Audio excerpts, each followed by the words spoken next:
Greetings, everyone. Today I'd like to talk to you about youth-related social problems in Nevada.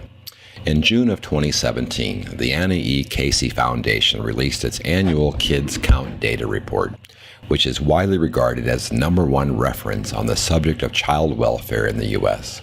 The data book examines 16 child-related social health indicators organized across 4 major headings: education, economics, family and community, and health. When the number crunching is done, Nevada is ranked 47th among 50 states in 2017 on these key indicators of child well-being. Only Louisiana, New Mexico, and Mississippi fared worse.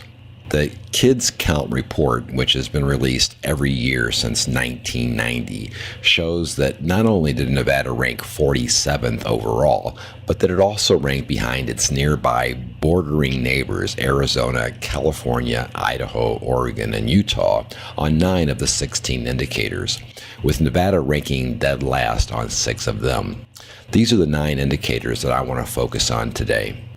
The ones used by the Kids Count report, in which Nevada ranks particularly poorly, even with those closest to them geographically, include the following.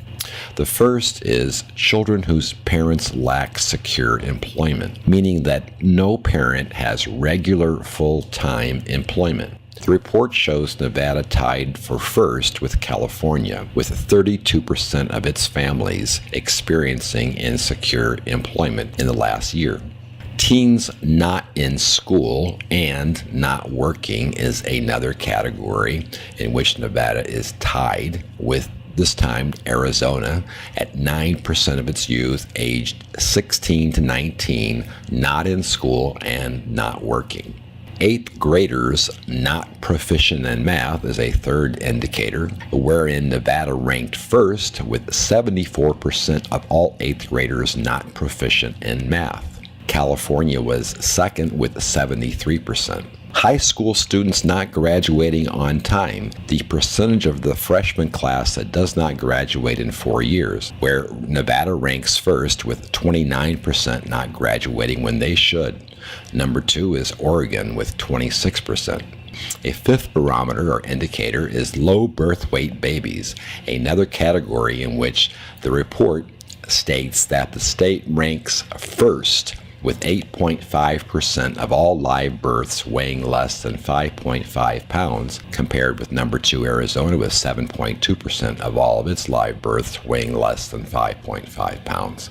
Children without health insurance is a 6th indicator, a situation affecting 8% of young people under the age of 18, tied with Arizona. Child and teen deaths, a particularly striking number 1 ranking, with 30 youth aged 1 to 19 out of every 100,000 dying. Several of the next nearest states all recorded 25 deaths for every 100,000 youth aged 1 to 19 in the past year.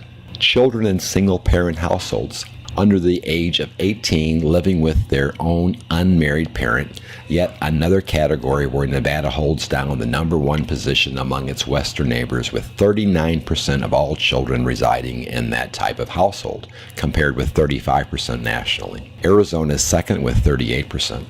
The final category is teen births, where Nevada ranks first. They have 28 births per every 1,000 females aged 15 to 19, compared with number 2, Arizona, at 26 births per every 1,000 females aged 15 to 19. Given the poor portrait rendered by the Anna Casey Foundation, what explanations have been offered to account for the poor state of the child well-being in Nevada? Child advocates point to Nevada's relatively high growth rate to explain much of the unhealthy social rankings characterizing the region. And indeed, Nevada grew more rapidly than any other state between 1950 and the early 2000s, with Arizona a distant second. Only the Great Recession managed to slow the growth rate in the area, which has now returned in large measure.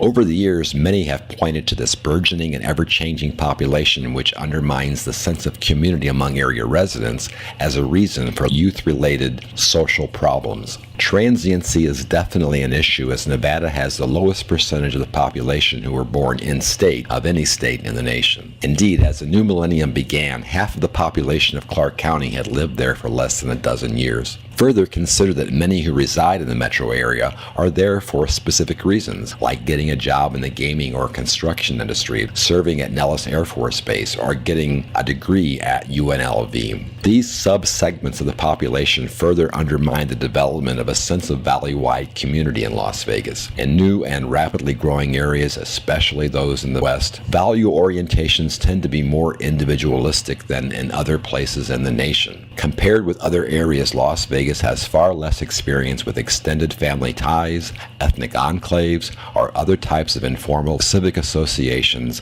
that bind neighbors together in a truly intimate community. In sum, the sheer rapid population growth undermines opportunities for the development of deep community ties and the positive impact that type of social interaction can have on youth. Others point to the influence of the casino culture in Nevada in impeding the healthy development of its youth. Surveys over the years show that underage gambling is routine, with more than half of metro teens in Las Vegas reporting they've gambled in casinos. Moreover, work schedules in the gaming industry keep parents out of the house or asleep any time in a 24-hour period, enhancing the ability of youth to engage in problematic behavior. Another aspect of the casino-based culture that leads youth astray is the entry-level pay that some positions provide in the industry, such as the wages that valets can earn parking cars. Many non-college educated youth can earn a decent living in entry-level positions in the gaming industry, tempting them down an ultimately low-skilled, low-wage occupational path. Additionally, consider that advocacy groups like the Children's Right Council place much of the responsibility for Nevada's troubled youth on low-wage jobs that cannot keep families above the poverty level and the loss of public-funded welfare programs over the years.